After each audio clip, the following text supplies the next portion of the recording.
Different people define fascism in different ways. Here's the most common definition, which is a core principle that I advocate. Quoting Merriam-Webster, a political philosophy, movement, or regime that exalts nation and often race above the individual, and that stands for a centralized autocratic government headed by a dictatorial leader, severe economic and social regimentation, and forcible suppression of opposition. Wikipedia, a form of authoritarian nationalism characterized by dictatorial power, forcible suppression of opposition, and strong regimentation of society and economy. Opposed to anarchism, democracy, liberalism, and Marxism, fascism is placed on the far right wing within the traditional left-right spectrum. Fascists regard the complete mobilization of society under a totalitarian one-party state as necessary to prepare a nation for armed conflict and respond effectively to economic difficulties. Such states are led by strong leaders to forge national unity and maintain a stable and orderly society. There is an ideological spectrum which includes libertarianism, lack of regulations, and authoritarianism, enforced regulations. Extreme libertarianism would be anarchy. Extreme authoritarianism would be fascism. Fascism can be either liberal leftist or conservative right wing. Some might question, why would fascism be better than just enforcing regular laws which preserve liberty, allow free will, and permit people to make adult choices? I would respond, then why enforce anything which regular laws libertarians argue also impede choices, free will decisions, and liberty? I would argue that if libertarianism's extreme form, anarchy, is the worst and least stable position, the opposite, authoritarianism's purest form, fascism, would be the best and most stable position. And there would still be freedom, just not freedom to exercise suboptimal choices. Complete free will regarding personal thoughts would continue. Fascism would also protect children from bad subversive influences. Also, Christian scripture supports strong authoritarianism expressed in kingship. 1 Timothy 2:1-2, 1 Peter 2:13, and 2:17 from the King James.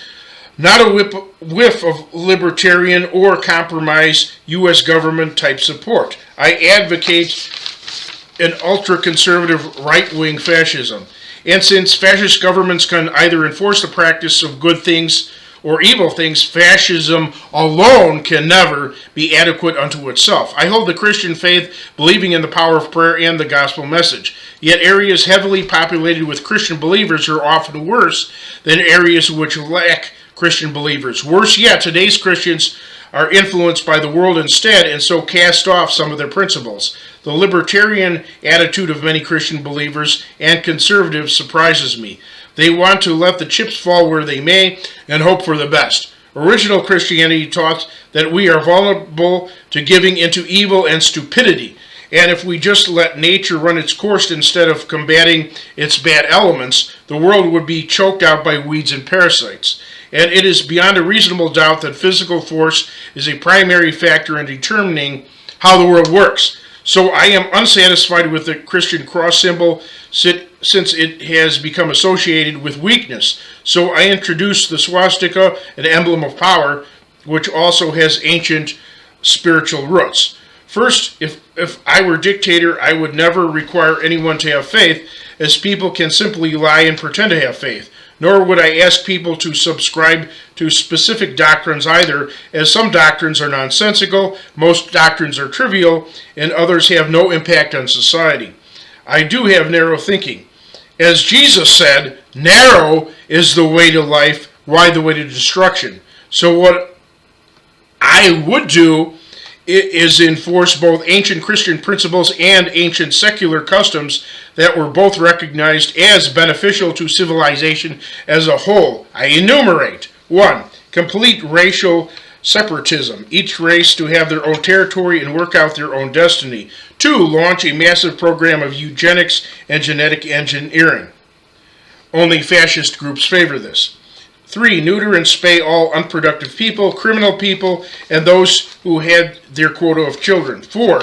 Wipe out feminism and restore the patriarchy to its original state. 5. Enforce old-fashioned separate gender roles for men and women, including separate schools and social groups. 6. Women giving in marriage at a young age by their parents. No upstanding, responsible man to be denied marriage. 7. Outlaw divorce for any reason other than adultery and criminalize adultery. 8. All men who physically or emotionally abuse their wives and or children, or who fail to financially support their wives and or children, to quickly undergo severe physical punishment by regulators. 9. Outlaw alternative lifestyles, including homosexuality, polygamy, swinging, transgenderism, gender fluidity, and living together before marriage. 10. Children to be subject to corporal punishment at home, in public, and at school. 11. Courses taught in school aimed at eradicating the social hierarchy that is based on mere personality differences, uncontrollable mental conditions, and such like. 12. All school and university courses must have real-world relevance and must contribute to the good of society. 13. Death penalty for all hard drug kingpins, mass murderers, terrorists, organized crime bosses, gang leaders, those caught torturing and or poaching animals, and for treason. 14. Force all known drug addicts to either enter a treatment center or prison. 15. Eliminate all forms of gambling, usury, and all other ways that people take advantage of others financially.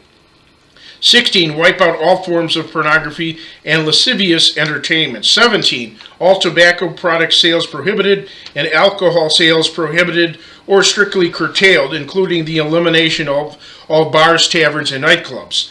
18. Enforce proper physical appearance in public, to include prohibiting all shorts, bikinis, and other revealing attire, and outlawing tattoo, piercing, and body modification shops. 19. Eradicate degenerate, subversive, and leftist movies, TV shows, videos, music, magazines, newspapers, and books. Actively promote wholesome and traditional viewpoints. 20.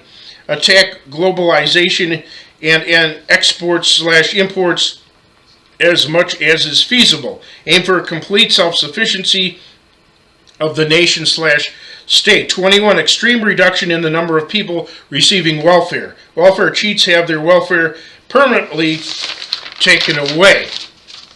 22. The state shall do its best to provide a livelihood for its men and nice housing and find living standards for the deserving. 23. Heavy restrictions on the availability of luxury goods in order to conquer materialism. 24.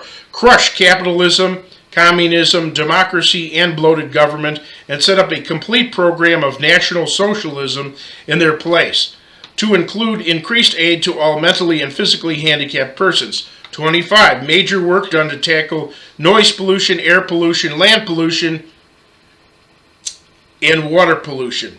26. Protection of animals and plants quadrupled, such as tearing down superfluous industrial areas and creating national parks in their place.